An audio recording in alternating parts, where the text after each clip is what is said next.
سلام دوستان گرامی، نام من اسکندر است. از کشور چین هستم، ولی نیاکان من از سرزمین ورارود فارسی زبان بودند. به همین خاطر زبان فارسی هرچند زبانی مادری من نیست، زبانی نیاکان من بود و برای من همچون برای همه فارسی زبانان دنیا عزیز است.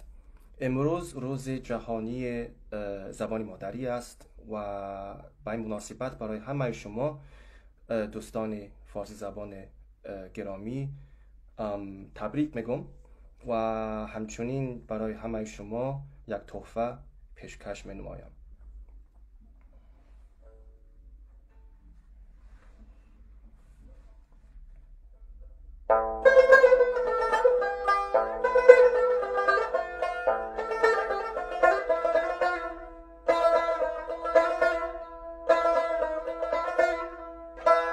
باری جوی مولیان آید همه آید همه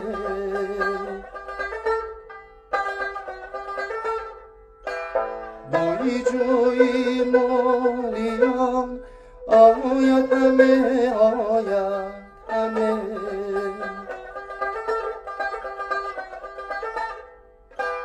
یادی یارید مهربان آید همه آید همه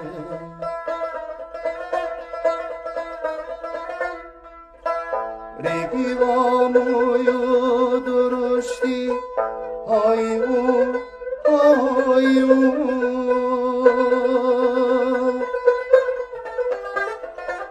ریگی و موی درشتی های او های او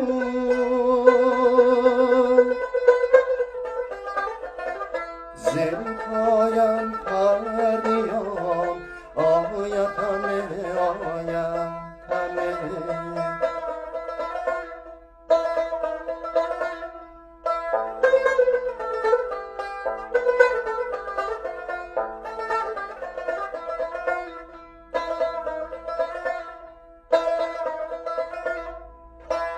آبی جیهون از نشاطی روی دوست روی دوست آبی جیهون از نشاطی روی دوست ای روی دوست خنگ ما را تا میام آید همه آید همه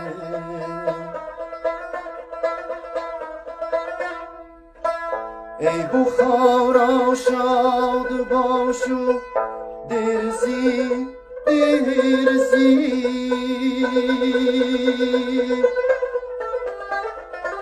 ای بخارا شاد باشو درزی ای درزی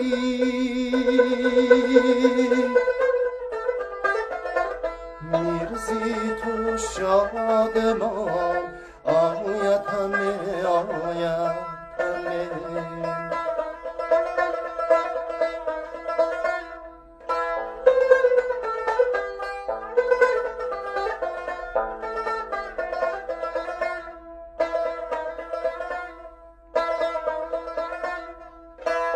باری جوی مولیان آید همه آید همه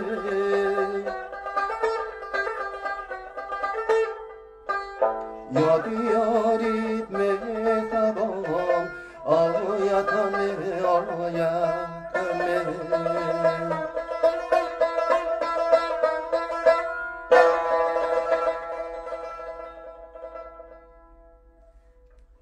تشکر زیاد. سلامت باشین.